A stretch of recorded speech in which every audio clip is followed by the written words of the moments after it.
National crush Rashmika Mandanna birthday సందర్భంగా పుష్ప 2 నుంచి ఆమె లుక్ రిలీజ్ చేశారు మేకర్స్. ఇందులో రష్మిక లుక్ ఆసక్తి రేపుతోంది. పుష్ప 2లో ఈ అందాల బామ్మ క్యారెక్టర్ కు సంబంధించి భారీగా అంచనాలు పెంచేశాయి. Pan India movie Pushpa 2 Sukumar దర్శకత్వంలో అల్లు అర్జున్ హీరోగా తెరకెక్కుతోంది. దాదాపు 300 కోట్ల బడ్జెట్ తో ఈ సినిమా తెరకెక్కిస్తున్నారు. 2021లో విడుదలైన బ్లాక్ బస్టర్ పుష్పకి ఇది సీక్వెల్. అల్లు అర్జున్ కి పాన్ ఇండియా ఇమేజ్ తెచ్చిన పుష్ప వరల్డ్ వైడ్ గా 350 కోట్లకు పైగా వసూళ్లు రాబట్టింది. పుష్ప సిరీస్ లో అల్లు అర్జున్ ఎర్రచందనం స్మగ్లర్ రోల్ చేస్తున్నాడు.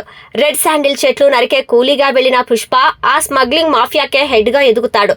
పుష్ప పార్ట్ 1లో రష్మిక మందన చేసిన శ్రీవల్లి డి గ్లామర్ రోల్. పాలు అమ్ముకునే అమ్మాయిగా చాలా సింపుల్ గా ఉంటుంది. Red sandal smuggler don Pushparaj ని పెళ్లి చేసుకున్న శ్రీవల్లి గెటప్ సెటప్ మార్చేసింది. పుష్ప 2లో రష్మిక మందన లుక్ అదిరిపోయేలా కనిపించనుంది. పేద అమ్మాయి కాస్త డాన్ భార్యగా మారింది. ఈ క్రమంలో పట్టుచీర, ఒంటి నిండా నగలతో రష్మిక మందనను పరిచయం చేశారు. పాలు అమ్ముకునే శ్రీవల్లి పట్టు చీరలో సరికొత్తగా ఉంది. మొత్తంగా రష్మిక ఫస్ట్ లుక్ అదిరింది.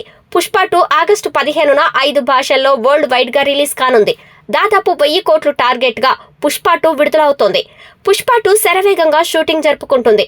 మరోవైపు Rashmika Mandanna career full swing లో ఉంది.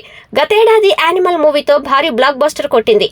ఆ సినిమా వరల్డ్ వైడ్ గా 900 కోట్లకు పైగా వసూళ్లు రాబట్టింది. సందీప్ రెడ్డి వంగ దర్శకత్వంలో రణబీర్ కపూర్ హీరోగా తెరకెక్కింది. త్వరలో రిలీజ్ కానున్న పుష్ప 2తో పాటు Rashmika rainbow, girl friend titles తో 2 లేడీ ఓరియంటెడ్ సినిమాలు చేస్తుంది.